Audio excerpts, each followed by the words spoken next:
Саламатсыздарбы, урматтуу ата-энелер. Сиздер менен биз бүгүн баланы тааныбай туруп тарбия берүүгө болбойт деген темада сабак өтөбүз. Баланы бай болуп жашоого эмес, бактылуу болууга үйрөтүңүздөр. Ошондо гана балдар чоңойгондо бардык нерсенин баасын эмес, баалуулугун билет. Бүгүн сиздер менен биз балдарды жакын таануу жолдору жөнүндө маалымат алабыз. Балдардын жөндөмдүүлүгүн байкоону билебиз.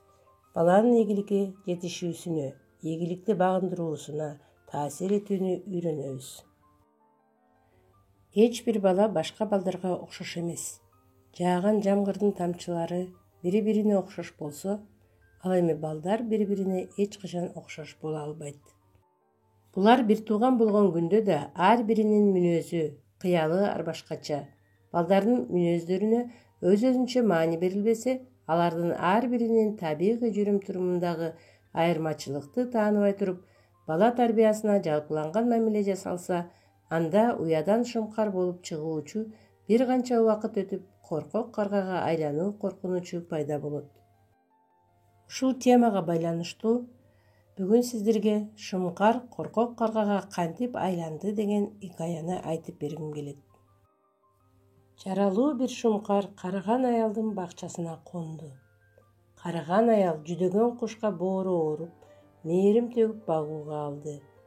Курсагы ачкан куштун алдына балдары үчүн даярдалган буламыгын койду. Куш алдына коюлган табакка тумшугун салаары менен кайрадан тез эле башын тартып алып туруп калды. Буламыкты жеген жок, анткени шумкар эт жечү. Аял шумкардын булабалын көрүп кайгырды. Ай, байкушум-ай, тумшугуң узарып отуруп ийрейип да кеткен турбайбы? Ушу жуп-жумшак буламыкты да жей алган жоксуң, деди да колуна кайчы алып шумкардын тумшугун кесе баштады. Шордуу куш аялдын колунан бошонууга канчалык аракет кылса да чыга алган жок. Ошентип, куштун тумшугун кесип салды. Шумкар тарбалаңдап жатканда аял анын канаттарын көрүп, "Ах, сенин эски кожоюнуң сага такыр карабаптыр. Канаттарың калдаңдап дей кантесиң? Кээ бири узун, кээ бири кыска", деди. Ушундай сокур ой жүгүртүп, колуна кайчы алып куштун канаттарын оңдой баштады. Ал эми жаны ооруган куштун аялдын колунан кутулуу аракети текке кетти. Амалсыз куш аялдын колуна конуп олтуруп, текөөрү менен анын колдорун апчыды. Куштун канаттарын тегиздеп жаткан аял колуна кирген тырмактарды көрдү да, "Ай, мурунку кожоюнуң кандай мээримсиз, бир да жолу текөөрлөрүңдү тегиздебептир. Карачы кандай түрү шумдук текөөргө айланган", деп шумкар ууга чыкканда колдоно турган тырмактарын кесип салды. Билимсиз аялдын колунан мындай кордукту көргөн шумкардын көздөрү жашка толду. Аял анын булабалын коломто көргөндө каарданды. Эч кимге жакшылык жарашпайт. Мен жакшылык кылсам, куш ыйлап жатат, деп сүйлөнүп, колундагы кушту "Кет, бар билген жагыңа", деп эшикке чыгарды. Шумкар учканга аракет кылды, бирок канаттары кесилгендиктен уча алган жок. Оорусуна чыдабай жерге конгузуп келди. Текөөрлөрү кесилгендиктен жерге кона алган жок. Боюн жакын жердеги жер төлөөнүн артына таштады. Кең асманда кайкып учуп, чоң жырткычтарды кармаган шумкар мынтип билимсиз аялдын колунда каргага айланды. Мына, көптөгөн ата-эне бул билимсиз аял сыяктуу балдардын ички дүйнөсүн терең түшүнө албагандыктан бүркүт сымал балдарын каргага айлантып алышканын билбей калышат. Бала тарбиялоонун алгачкы жана бирден бир булагы баланы тааный билүү болуп саналат. Тилекке каршы, азыркы билим берүү системасы бир багыттуу илимге эч бир маани бербей, ар тараптуусун чогуу үйрөтүүгө ылайыкташкандыктан, бир багыттагы илимдин сапаттуу жыйынтыгына жете албай, бардыгын тегиз үйрөнүүгө болгон шыктарын жумшагандыктан, бир илим боюнча гений болуп чыга турган балдар арабыздан жок болуп бара жатат. Ошондуктан ата-энелер балдардын өздөштүрө албаган сабактарына көңүл буруп маани бергендей, ийгиликтүү өздөштүргөн сабактарына да колдоо көрсөтүшсө, анда балага билим берүүдө анын маңызын таап, баладагы ойгонгончулукты андан ары да өнүктүрүүгө салым кошкон болот эле. Баласынын шыгын ачууда ата-энеде кеңири маалыматка ээ эч ким жок. Айрыкча энелер балдарынын төрөлгөн күнүнөн баштап анын улам жаңы ачылып жаткан таланттарын көрө билишет.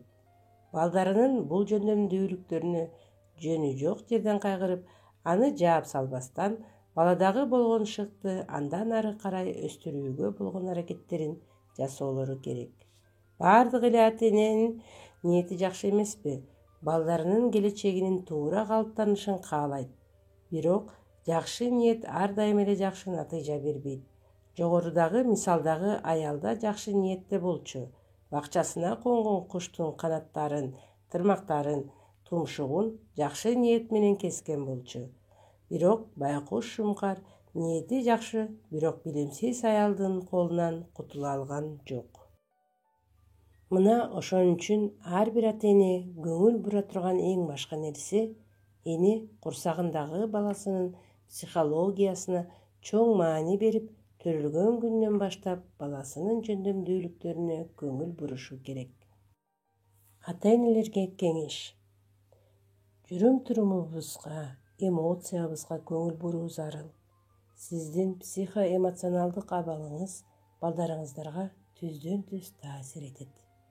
Балдарыңыз менен жакын дос болуңуз, сүйүңүз, кучактаңыз, өбүңүз, мактоо жана ишенич сөздөрүн колдонуңуз. Балдарга буйрук түрүндө эмес, кеңеш берүү түрүндө сүйлөшүү таасирлүү жана пайдалуу. Балдарыңыздарга өзүнүн эмоцияларын чагылдырууга мүмкүнчүлүк бериңиз. Үй-бүлөдө жагымдуу маанай түзүңүз. Балаңызды башкалар менен салыштырбаңыз, сындабаңыз. Ката кетирсе, түшүнбөстүк болсо, түшүнүү менен кабыл алыңыз. Балдар эч качан чоң адам болгон эмес.